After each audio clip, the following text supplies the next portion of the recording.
Have you ever looked at those beautiful pendulums in the shops and thought, I wonder, should I use one? Are they helpful? Can they help me communicate? Or are they just a fallacy? Well, in this video, I'm going to be showing you how to use a pendulum, but also how to understand what it is you're actually getting, whether it be coming from your guides or from your higher self or from deity or from whoever it is that you are seeking. So if you're interested in this subject, carry on watching.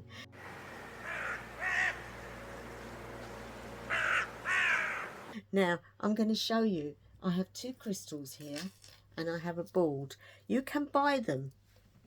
This board is made out of plywood, but so it is wood. It's not going to break. It's really cool. So that's what it looks like. And this one's a sun and moon one, but if you can see around the side is all the, what's this, so that one is okay. So this one has got a maybe on it, which is unusual. You've got yes, no. Oh, and rephrase, which is also a really good thing if you can get one without on, because sometimes the messages can get mixed up. It will then go to rephrase.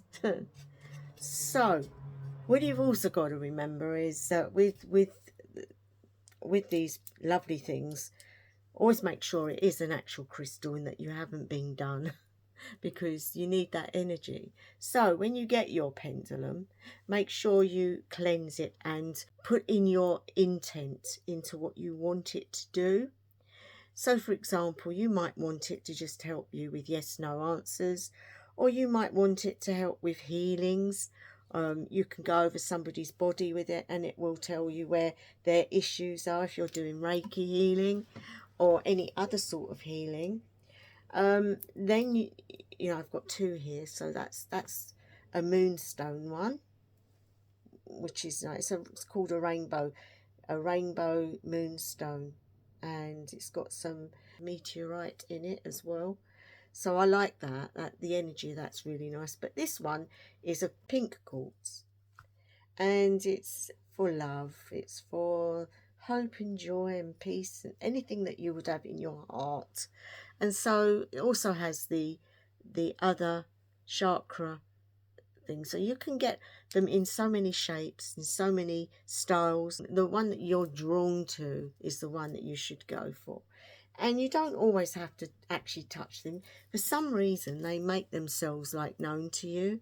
Even if it's online, you'll get an idea, oh, I like that, it's not what I was looking for, but that's the one I need to go for. And that's what you need to do. So once you've got your crystals, you, as I say, you need to cleanse them, which you can do in salt water very quickly. Obviously you don't want the salt eating into your crystal, or you can put them under the moon at night, so that they can get thing. But what you do need to do is put your hands in it, hold them in your hands and give it the intent. So like when I did mine, I said, I want this for channeling, I want this for communication, I want this for healing, I want this for an abundance of things, but it's got to be for the good. So that's how you do it. Program it for your intent of what it is you want them to do. And sometimes by using two at once, you can get an idea of the message is what it's saying. So for example, I'll say to it now, okay, let's get them at the same length so they don't bash into each other. One's on a shorter thing than the other. So let's get them to the same height. Okay. So the same height now. And I'm going to say, crystals, give me a yes. And as you see, people say, you're moving your hand. No, I'm not. I'm really not. And you can do experiments by putting them on a stick and letting the stick rest on something, and you can ask it that way. In fact, you can even buy sets where you attach it to a stick and it goes onto the board.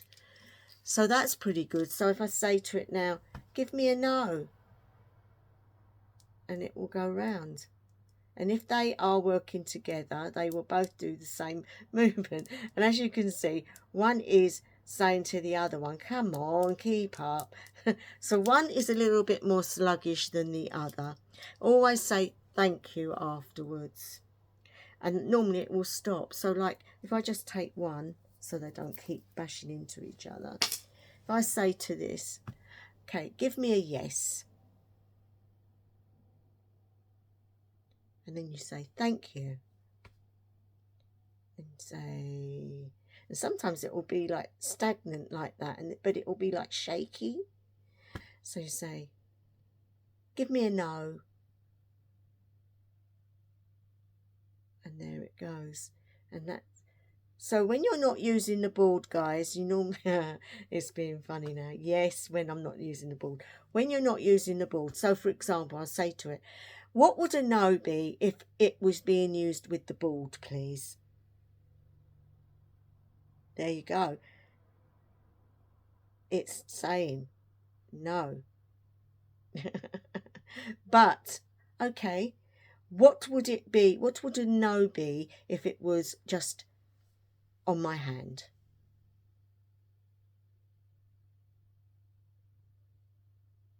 There you go. So it is definitely talking to you.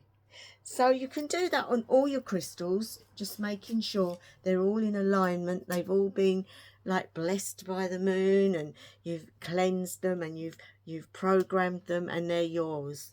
You can name them. You can give them a little name. I haven't named these ones yet. My old ones have got names. And then when you come to the board is just, it's just the sun and the moon, really. And so you can bring in yin and yang and all that. And it's non-conformist. Anybody of any faith path could use it.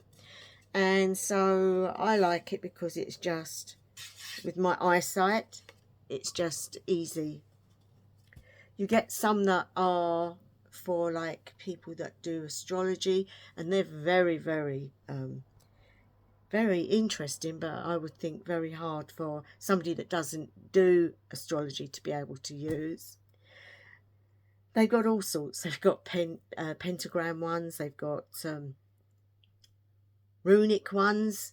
There's all sorts. In fact, I would like to get a runic one, but I haven't seen one as of yet that really speaks to me. So yeah, for the time being, I thought I would use a board. I've never used one, not really at all. I've always just gone by, you know, using it like that. But I just thought it would be nice to be able to see it. It might be easier for the crystal as well to know precisely where to go, so it would swing to each point, and it's cool.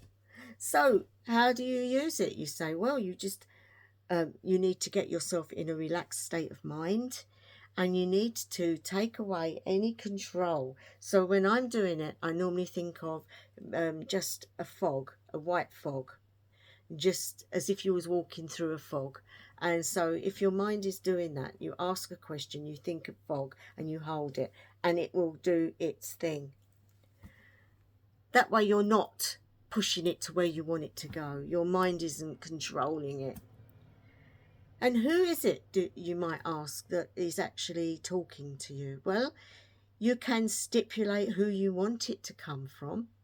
So, for example, you might want it to come from your deity. So you would do the things you'd normally do to call in your deities, but you would protect yourself. You would, some people like to cast a circle. I don't actually think you need to, because if you know how to protect yourself, you would do it from within.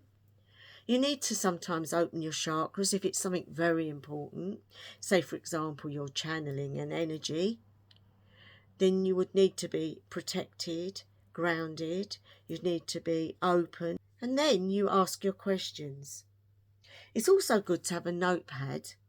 So anything that comes through, because they won't just talk with that. If you're asking questions, sometimes you'll get the thoughts in your mind of the answer, or you might hear a voice in your head, or something will happen, or you'll see a little vision of something, and just jot it all down, because it all means something. Let me know down below if any of you have got your pendulums and your boards, and if you've had any good experiences, because that helps me as well, guys.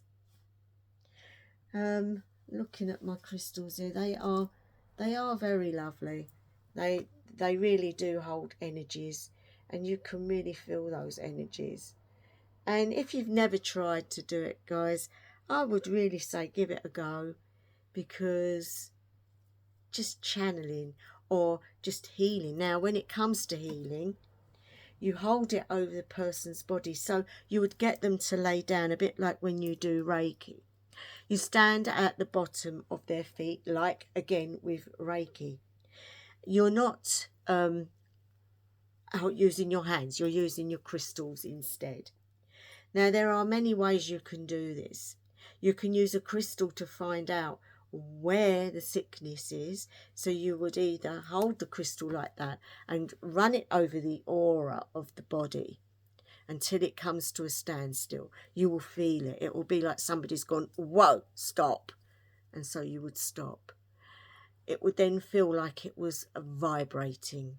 But if you're doing it this way, it will turn. Normally the good energy, thank you, it's helping me already. Normally if it's good energy, it will go this way. It will go clockwise. And can you give me a bad energy? Thank you. Can you give me a bad energy? Yeah, it will go the opposite way. So if somebody's had trauma or anything, it will go the opposite way. It will go anti-clockwise. So you know from that you can then do that. So if somebody is laid on a bed or a couch or something, you just go over the body, and at each chakra point, just let it do its thing, and it will tell you what is going on. So if they've been blocked in an area, it will stand still and it will just vibrate. If they've got problems, it will go the opposite way. And if things are good, it will go clockwise. And so you'll also get the colour in your mind as to when you're in each point. But if you're not doing it the Reiki way, you get the person to sit on a chair and you just go round them with the crystal. You could either do it that way or like that. But the crystal in itself is enough. And you just go around near their aura. And you just ask the guides to show you where the problems might be.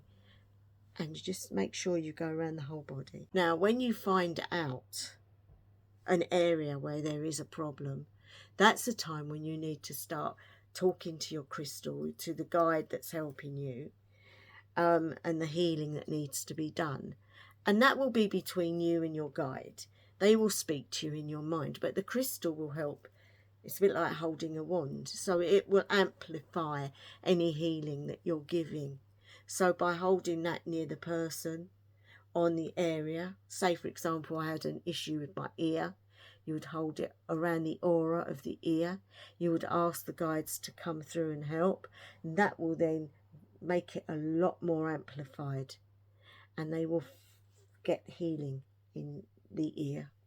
So people say to me, what if it's something really bad and the person doesn't know they've got it?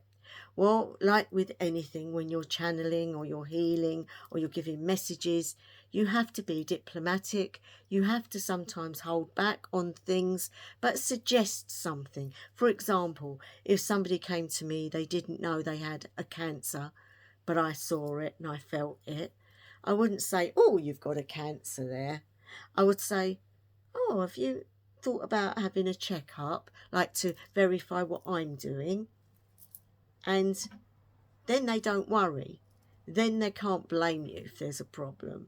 And then they'll go to their doctor, hopefully. And then people say to me, but what if they don't go to their doctor? Well, we are healers. We're not working, we're not taking over their lives. It's for them to notice if they have an issue and they need to go seek help. You cannot take all the problems of the world on your shoulders with healing. The person themselves has to take responsibility for their own bodies as well. Healing will only work if the person is open for it, if they really believe it, and they're allowing it to do its job. Some people just can't let it in, others do. And if it is something bad, then they really do need to seek help to get the diagnosis and the understanding of what's going on. Then we can still work on it for them. So it's not like we're leaving them in the lurch. But that's with healing, guys. And you can use this on animals as well. In fact, it works very well on animals. You can give them the once over once a week. Make sure everything is okay. And it's pretty, I mean, you know, their chakras are along their back, on their spine. And you will feel the energies as you get to each point. But there are charts you can look up on the internet, which will show you where their chakras are. And you can never overdo the energy on an animal, believe me. And when I've done Reiki before, obviously when I'm doing it, my hands move like that. And that is a similar thing to what's happening with your crystal. So they're all interlinked. And so, but I like working with crystals because they are very, you know, they're very kind. It's not abrupt in any way. And the person normally loves the energy of it. And you can use different crystals for different parts of the body. You can match up the different colours to the different chakras. So, for example, the throat chakra, you could have a dark blue crystal. For the third eye, you could have a lovely lilac crystal or a mauve crystal or an indigo crystal. For the top, you'd need a clear quartz, which is white, see-through like water. For the heart, you need either green or pink. And then as you go down the solar plexus, a lovely yellow crystal. And then as you go down, you will have an orange crystal. And then the bottom one would be a red crystal. And so you could do it that way. A lot of people lay the stones on their body when they're doing the healing, if they don't want to be doing that. But you could have, they do rainbow, like chakra crystal pendulums, which are all the different colours. So they've got all the different crystals put together. So they're pretty good, but I prefer to get each different one. Then you must make sure they're all connected with the same intent. And then you use each one for each part of the body. So, I hope this has helped some of you out there. Just wanted to do something on pendulums for people so that they can see it is easy to use and it is very attainable. So there we are, guys. Hope you've enjoyed the video, and I'll be back again very soon with the next one. So from me to you, wherever you are, whatever time of day, night or evening it may be, I wish you the best ever. House of Verlang.